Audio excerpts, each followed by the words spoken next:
नमस्कार मित्रांनो, आपली शेती डिजिटल शेती या यूट्यूब चॅनलवर तुमचे स्वागत आहे. आज शुक्रवार 3 जानेवारी 2025. आज आपण राज्यातील हवामानाचा अंदाज घेणार आहोत. त्यापूर्वी तुम्ही जर का चॅनलला नवीन असाल तर आत्ताच सबस्क्राईब करून घ्या. आपण या चॅनलवरती असे रोजचे हवामानाचे अंदाज देत असतो. चला तर मग आजच्या व्हिडिओला सुरुवात करूया. मित्रांनो, आज राज्यातील काही भागांमध्ये आपल्याला ढगाळ वातावरण हे पाहायला भेटत आहे. त्यामध्ये पाहायचे झाले तर आपल्याला दिसेल की उत्तर महाराष्ट्रातील नाशिक जिल्ह्यामध्ये आपल्याला आज ढगाळ वातावरण हे पाहायला भेटत आहे. नाशिक जिल्ह्यातील इगतपुरी, सिन्नर, त्र्यंबक, निफाड, मनमाड, येवला, कोपरगाव या भागामध्ये आपल्याला आज काही प्रमाणामध्ये ढगाळ वातावरण हे पाहायला भेटू शकते. हवामान विभागाने येत्या ढगाळ वातावरणाचा इशारासुद्धा दिलेला आहे. त्यासोबतच उत्तर महाराष्ट्रातील धुळे आणि जळगाव जिल्ह्यामध्ये सुद्धा आपण पाहायचे झाले तर आपल्याला दिसेल की या भागांनासुद्धा काही प्रमाणात ढगाळ वातावरण आज पाहायला भेटू शकते. आपण जर का पाहत असाल तर आपल्याला दिसेल की जळगाव जिल्ह्यामध्ये सुद्धा आपल्याला काही प्रमाणामध्ये आज ढगाळ वातावरण दिसत आहे. छत्रपती संभाजीनगर आणि जालना जिल्ह्यामध्ये सुद्धा काही ठिकाणी आपल्याला आज ढगाळ वातावरण हे पाहायला भेटू शकते.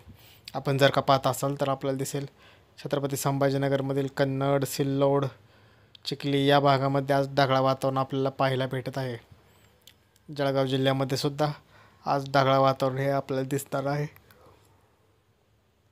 त्यासोबतच अकोला जिल्ह्यामध्ये सुद्धा काही प्रमाणामध्ये विखुरलेल्या स्वरूपाचे असे ढगाळ वातावरण आपल्याला पाहायला भेटू शकते. हवामान विभागाने येथे सुद्धा ढगाळ वातावरणाचा अंदाज सांगितलेला आहे. अमरावती जिल्ह्यामध्ये सुद्धा काही भागांमध्ये आपल्याला आज ढगाळ वातावरण हे पाहायला भेटू शकते. अमरावती जिल्ह्यातील अचलपूर, आष्टी, मुजरी या भागांमध्ये, आर्वी या भागामध्ये आपल्याला विखुरलेल्या स्वरूपाचे असे ढगाळ वातावरण आज पाहायला भेटू शकते. त्यासोबतच लागून असलेल्या नागपूर जिल्ह्यामध्ये सुद्धा आपल्याला काही प्रमाणात ढगाळ वातावरण हे आज दुपारून पाहायला भेटणार आहे. आपण जर का स्क्रीनवरती पाहत असाल तर आपल्याला दिसेल की नागपूरमधील सावनेर, काटोल या भागामध्ये, रामटेक आपल्याला आज ढगाळ वातावरण हे पाहायला भेटणार आहे.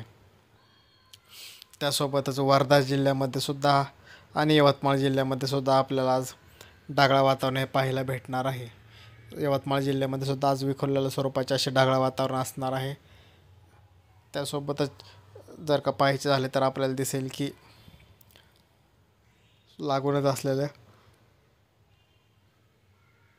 वाशिम जिल्ह्यामध्ये सुद्धा काही प्रमाणात ढगाळ वातावरण हे असणार आहे. एकंदरीत मित्रांनो, आज पाहायचे झाले तर विदर्भामधील काही भागांमध्ये आपल्याला ढगाळ वातावरण हे पाहायला भेटणार आहे. चंद्रपूर जिल्ह्यामध्ये आणि गडचिरोली जिल्ह्यामध्ये सुद्धा आपल्याला विखुरलेल्या स्वरूपाचे असे ढगाळ वातावरण आज पाहायला भेटू शकते. त्यासोबतच जर का पाहायचे झाले तर आपल्याला दिसेल